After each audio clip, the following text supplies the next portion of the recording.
Assalamualaikum warahmatullahi wabarakatuh. Perkenalkan, nama saya Binti Nur Azizah. Nomor induk mahasiswa 9321286619. Saya di sini akan menyampaikan hasil kegiatan magang 1 di Madrasah Tsanawiyah Negeri 3 Kediri. Sebelum saya menyampaikan hasil kegiatan magang 1 di Madrasah Tsanawiyah Negeri 3 Kediri, saya telah membuat peta konsep supaya mempermudah kita mengetahui poin-poin apa saja yang akan kita bahas. Di dalam peta konsep tersebut terdapat profil Madrasah Tsanawiyah Negeri 3 Kediri, pengamatan kultur dan manajemen sekolah, pengamatan kompetensi utama pendidikan atau guru, pengamatan pemahaman peserta didik, dan pengamatan proses pembelajaran. Di dalam pengamatan kultur dan manajemen sekolah, terdapat 3 poin yang akan kita bahas, yaitu perilaku siswa di dalam dan di luar kelas, kebudayaan yang sedang dibudayakan dan sudah membudaya, dan upaya-upaya pembinaan guru dan siswa. Yang selanjutnya, pengamatan kompetensi utama pendidikan atau guru. Terdapat 4 poin yang akan kita bahas, yaitu kompetensi pedagogik, kompetensi kepribadian, kompetensi sosial, dan kompetensi profesional. Yang selanjutnya, pengamatan pemahaman peserta didik. Terdapat 5 poin yang akan kita bahas, yaitu hasil identifikasi pengamatan peserta didik, tingkat partisipasi peserta didik dalam proses pembelajaran, pengaturan kelas, problem peserta didik, dan pengembangan potensi peserta didik. Yang selanjutnya, pengamatan proses pembelajaran. Terdapat 3 poin yang akan kita bahas, yaitu persiapan pembelajaran, membuka pembelajaran, dan inti pembelajaran. Baiklah, saya akan menyampaikan hasil kegiatan magang 1 di Madrasah Tsanawiyah Negeri 3 Kediri. Pembahasan pertama yaitu tentang profil Madrasah Tsanawiyah Negeri 3 Kediri. Nama Madrasah Tsanawiyah Negeri 3 Kediri, status madrasah negeri, akreditasi A, alamat madrasah Jalan Pahlawan, Desa Purwoasri, Kecamatan Purwoasri, Kabupaten Kediri, Provinsi Jawa Timur. Madrasah ini juga sudah memiliki nomor telepon, alamat email, dan website resmi. Untuk selanjutnya, saya akan membahas tentang pengamatan kultur dan manajemen sekolah. Poin pertama yang akan saya bahas yaitu perilaku peserta didik di dalam dan luar kelas. Dikarenakan pada saat pengamatan di Madrasah Tsanawiyah Negeri 3 Kediri ini, proses pembelajaran dilaksanakan secara daring, maka dalam pengamatan peserta didik di dalam dan luar kelas saya mendapatkan hasil yang kurang maksimal. Namun, setelah mengikuti grup kelas mereka melalui WhatsApp yang berlaku saat proses pembelajaran, dapat saya ambil kesimpulan bahwa peserta didik di madrasah ini memiliki berbagai ragam perilaku. Di antaranya itu ada beberapa siswa yang semangat saat belajar dan ada yang tidak. Ada yang rajin bertanya dan ada yang tidak rajin bertanya. Bahkan ada yang sangat rajin mengerjakan tugas dan malas-malasan saat mengerjakan tugas. Nah, untuk perilaku peserta didik di luar kelas sendiri dapat saya ambil kesimpulan ketika saya melihat ada beberapa peserta didik yang datang ke madrasah untuk mengembalikan rapor dan mengambil buku modul. Dari situ dapat saya lihat bahwa peserta didik di madrasah ini memiliki perilaku yang baik, yaitu ketika mereka bertemu dengan guru, mereka menyapa guru tersebut dengan membungkukkan badannya, dan pada saat mengobrol dengan guru, pada saat dia di luar kelas, mereka menggunakan bahasa Jawa halus. Untuk perilaku mereka kepada teman sebayanya pun sudah cukup bagus. Mereka menggunakan bahasa sehari-hari dengan baik dan sopan. Namun ada beberapa peserta didik juga yang menggunakan bahasa yang sedikit kasar dalam berkomunikasi dengan teman sebayanya. Untuk selanjutnya saya akan membahas tentang kebudayaan yang sedang dibudayakan dan sudah membudaya. Sebelum pandemi COVID-19 ini terjadi, Di Madrasah Sanawiyah Negeri 3 Kediri ini sudah memiliki beberapa kebudayaan yang mereka lakukan, seperti melakukan upacara bendera setiap hari Senin, dan setiap hari Jumat mereka selalu melaksanakan sholat duha berjamaah, membaca yasin, tahlil, dan sholawat nariyah, melakukan sholat zuhur berjamaah, dan setiap hari Jumat mereka diwajibkan memakai busana muslim.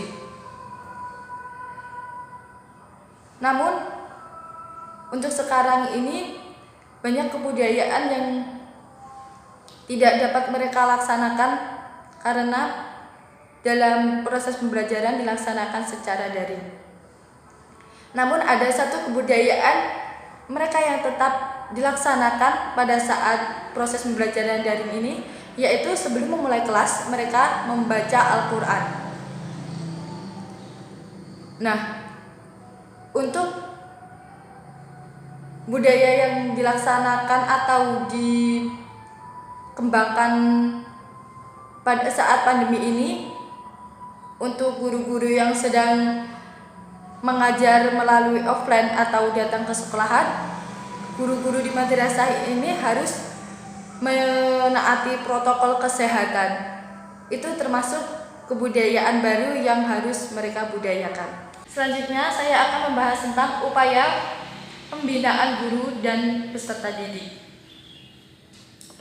Sebelum adanya pandemi yang disebabkan oleh COVID-19 ini, di Madrasah Sanawiyah Negeri 3 Kediri setiap hari Senin akan diadakan upacara bendera, di mana setelah upacara akan dilakukan upaya untuk meningkatkan kualitas guru di madrasah ini, yaitu diadakannya rapat koordinasi. Dalam pembahasannya akan membicarakan tentang apa saja yang harus mereka lakukan untuk 1 minggu ke depan. Untuk peserta didik sendiri, pada saat upacara akan diberikan motivasi dan nasihat berupa penyemangat agar siswa-siswi yang ada di madrasah ini bisa memberikan kontribusi terhadap negara dan bangsa Indonesia ini. Untuk pembinaan terhadap peserta didik disesuaikan dengan apa yang dibutuhkan oleh peserta didik tersebut. Seperti halnya ketika sedang mengikuti lomba baik akademik ataupun non-akademik. Dapat dipastikan sebelum melakukan lomba, peserta didik akan diberikan bimbingan oleh guru baik secara materi maupun motivasi. Hal tersebut diharapkan agar peserta didik dalam mengikuti lomba akan lebih fokus dan melakukan lomba dengan yang terbaik. Nah, untuk pandemi seperti ini dan proses pembelajaran dilaksanakan secara daring, walaupun pembelajaran saat dilakukan secara daring, namun pembinaan untuk peserta didik yang akan ikut olimpiade ataupun lomba-lomba lainnya akan telah diberikan bimbingan secara langsung dengan menaati peraturan protokol kesehatan. Untuk selanjutnya saya akan membahas tentang pengamatan kompetensi utama pendidikan atau guru. Poin yang pertama yaitu tentang kompetensi pedagogik. Pengertian kompetensi pedagogik dalam standar nasional pendidikan adalah kemampuan mengelola pembelajaran peserta didik yang meliputi pemahaman terhadap peserta didik, perencanaan dan pelaksanaan, evaluasi hasil belajar, dan pengembangan peserta didik untuk mengkapitalisasikan berbagai potensi yang dimilikinya. Dalam kegiatan belajar mengajar di Madrasah Sanawiyah Negeri 3 Kediri ini, sebelum guru menyampaikan materi yang akan disampaikan, guru terlebih dahulu mempersiapkan materi yang akan disampaikan dengan membuat RPP. Di setiap kelas juga sudah disediakan spidol dan papan tulis. Namun, karena pembelajaran saat ini dilakukan secara daring, maka yang harus disiapkan guru yaitu grup WhatsApp, Google Classroom, Google Form, dan e-learning. Untuk poin yang selanjutnya yaitu tentang kompetensi kepribadian. Kompetensi kepribadian merupakan kemampuan personal yang mencerminkan kepribadian yang stabil, dewasa, arif, berwibawa, dan menjadi teladan bagi peserta didik, dan berakhlak mulia. Dari segi kepribadian, para guru di Madrasah Tsanawiyah Negeri 3 Kediri ini sudah mencerminkan sebagai seorang guru yang profesional. Mereka berpenampilan rapi dan berpenampilan layaknya seorang pendidik atau guru. Dalam kepribadian, guru di Madrasah Tsanawiyah Negeri 3 Kediri berpakaian rapi dalam mengajar, walaupun pembelajaran saat ini dilakukan secara daring. Mereka tetap disiplin dan melaksanakan tugas dan menjadi inspirator bagi peserta didik dan belajar. Untuk selanjutnya, saya akan membahas tentang kompetensi sosial.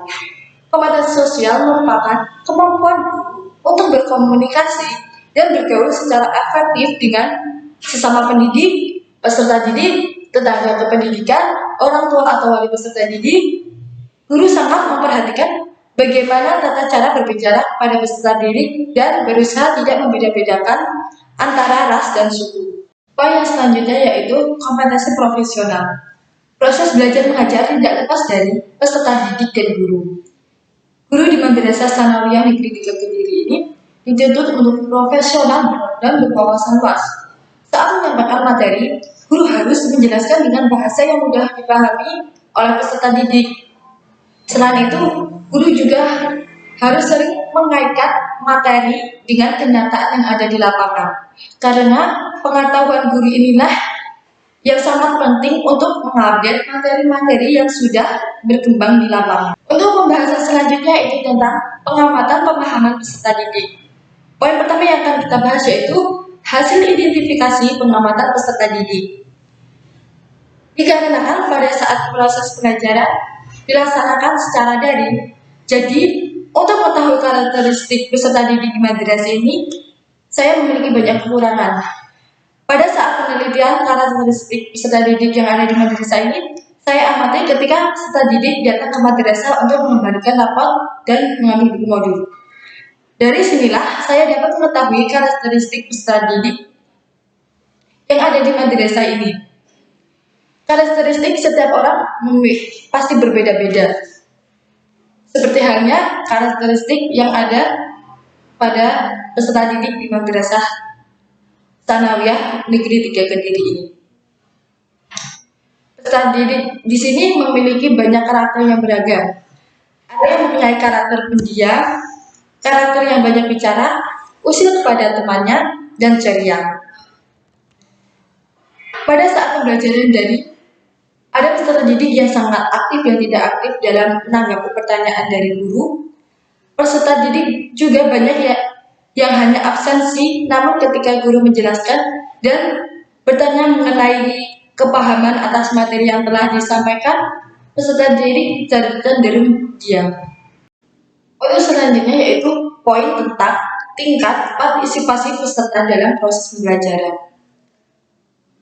Dalam proses pembelajaran daring seperti ini, ada sebagian dari peserta didik pada saat pembelajaran daring kurang bersemangat untuk belajar. Seperti mereka tidak mengumpulkan tugas ataupun telat untuk mengumpulkan tugas. Namun, tidak semua peserta didik di Madrasah Tsanawiyah Negeri 3 Kediri seperti itu. Ada juga yang terlalu bersemangat dalam belajar, sehingga semua tugas mereka lakukan dengan semaksimal mungkin. Untuk poin selanjutnya yaitu tentang pengaturan kelas. Bentuk pengelolaan kelas di Madrasah Tsanawiyah Negeri 3 Kediri ini sudah cukup baik. Di madrasah ini memiliki 27 ruangan kelas. 27 ruangan tersebut digunakan untuk kelas 7, mulai dari kelas A sampai I, kelas 8 mulai dari kelas A sampai I, dan kelas 9 mulai dari A sampai I. Fasilitas yang ada di dalam ruangan kelas juga sangat baik, yakni di setiap ruang kelas sudah terdapat papan tulis, kipas angin, meja dan kursi untuk guru, dan meja dan kursi untuk peserta didik. Meja dan kursi yang ada di dalam kelas tidak ada yang rusak. Apabila ada yang rusak, maka pihak madrasah akan segera memperbaikinya. Di dalam kelas juga terdapat struktur kelas, tata tertib madrasah, jadwal pelajaran, jadwal piket, gambar presiden dan wakil presiden Republik Indonesia, dan gambar pahlawan-pahlawan yang telah gugur. Serta tidak lupa banyak kelas yang memiliki hiasan hasil kreativitas mereka sendiri. Dikarenakan pada saat penelitian di ruangan kelas peserta didiknya tidak ada ya, karena mereka melakukan proses belajar, maka untuk alat kebersihan yang ada di kelas tidak tertata dengan rapi, bahkan ada yang tidak lengkap. Untuk poin selanjutnya yaitu tentang problem peserta didik. Problem yang dirasakan oleh peserta didik ada saat proses pembelajaran yang dilaksanakan secara daring adalah mereka kurang paham dengan materi-materi yang dijelaskan oleh guru. Setelah itu, mereka juga merasa bahwa pada saat pembelajaran daring ini dilakukan juga semakin banyak. Peserta didik juga merasakan keluhan kesehatan seperti mata dan kepala. Keluhan mata diakibatkan pada saat pembelajaran daring, mereka diwajibkan untuk menatap layar handphone selama pembelajaran berlangsung. Dan untuk keluhan sakit kepala dikarenakan karena terlalu banyaknya tugas yang diberikan oleh guru, sehingga mereka berpikir bahwa bebannya semakin hari semakin bertambah sehingga menyebabkan sakit kepala. Poin selanjutnya yaitu tentang pengembangan potensi peserta didik. Peserta didik dalam menentukan minat, bakat dan integrasinya dapat mengembangkannya melalui fasilitas yang sudah disediakan oleh pihak madrasah. Pengembangan potensi peserta didik di madrasah ini sudah difasilitasi dengan kegiatan intrakurikuler dan ekstrakurikuler. Di madrasah ini memiliki kegiatan ekstrakurikuler yang wajib dan tidak wajib diikuti. Kegiatan ekstrakurikuler yang wajib diikuti yaitu pramuka yang dilakukan setiap hari Sabtu. Dan untuk kegiatan ekstrakurikuler yang tidak wajib diikuti yaitu seperti bidang olahraga, PMR, KIT, jurnalistik, paduan suara, dan masih banyak lagi. Kegiatan tersebut merupakan kegiatan yang mewadahi bakat dan minat peserta didik yang ada di madrasah ini. Jadwal kegiatan juga sudah dibuatkan oleh pihak madrasah dan sudah diumumkan untuk peserta didik. Serta pada setiap bidang tersebut sudah ada guru pembimbingnya. Dengan demikian akan tercetak peserta didik yang berkualitas dan berpengetahuan luas. Selanjutnya saya akan membahas tentang pengamatan proses pembelajaran. Poin pertama yaitu tentang persiapan pembelajaran. Dalam persiapan pembelajaran, peserta didik sudah diberikan jadwal pelajaran untuk 1 semester ke depan. Sebelum jam pertama dimulai, peserta didik diwajibkan untuk membaca Al-Quran guna mengisi absensi. Untuk guru sendiri sebelum mulai pembelajaran harus mempersiapkan buku LKS yang sudah disiapkan oleh pihak madrasah.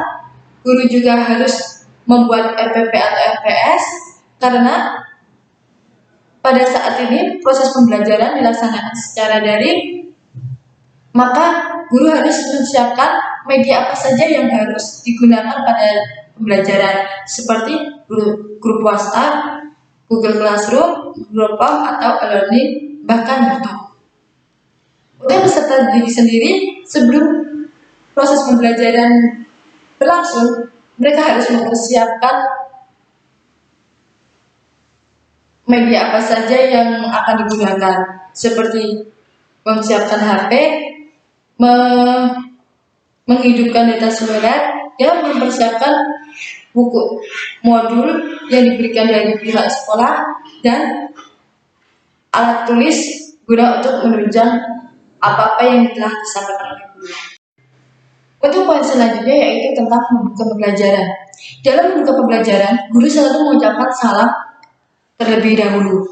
Kemudian guru akan mengabsensi murid-murid tersebut supaya guru mengetahui siapa saja yang hadir dan siapa saja yang tidak hadir dalam pertemuannya. Guru juga akan menanyakan kepada peserta didik lainnya alasan mengapa peserta didik tersebut tidak bisa hadir dalam kelasnya.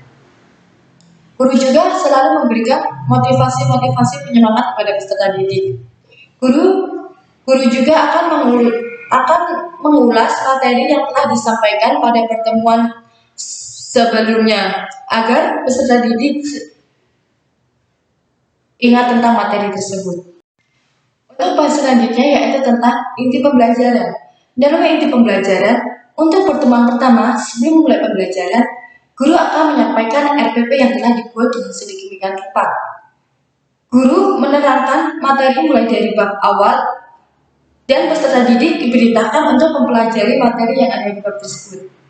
Kemudian, guru menjelaskan terkait materi yang ada pada bab tersebut.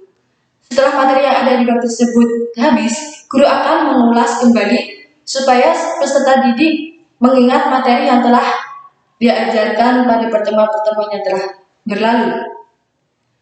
Guru juga memberikan soal untuk melihat kemampuan peserta didik, serta evaluasi hasil mengajar apakah materi yang disampaikan terserap dengan baik atau tidak, dan apakah metode yang digunakan guru tersebut menarik atau tidak. Inti pembelajaran yang dilakukan pada dasarnya sama seperti pembelajaran umumnya, yakni guru menyampaikan materi dan siswa akan menyimak dan mencatat materi yang telah disampaikan oleh guru. Dalam menyampaikan materi, guru juga harus mengaitkan materi dengan kejadian yang ada di lapangan, sehingga peserta didik dapat mendapatkan kebenaran materi dengan apa yang dilihatnya di lapangan. Untuk selanjutnya yaitu kesimpulan dan saran. Kesimpulan, setelah saya melakukan pengamatan di Madrasah Tsanawiyah Negeri 3 Kediri ini selama kurang lebih 2 minggu, banyak yang saya temukan dalam madrasah ini seperti kebudayaan, proses pembelajaran, dan kegiatan lainnya. Saran untuk pihak madrasah, sebaiknya selalu memberikan subsidi kuota setiap bulannya agar dalam melakukan proses pembelajaran berjalan dengan lancar. Untuk guru, dalam pembelajaran daring diharapkan selalu tetap memantau keadaan peserta didiknya. Dan untuk peserta didik, tetap melaksanakan kewajiban sebagai peserta didik seperti mengerjakan tugas yang telah diberikan oleh guru. Demikianlah hasil kegiatan magang 1 di Madrasah Tsanawiyah Negeri 3 Kediri yang dapat saya sampaikan. Kurang dan lebihnya saya mohon maaf kepada Allah Subhanahu wa Ta'ala. Akhirul kalam, Assalamualaikum warahmatullahi wabarakatuh.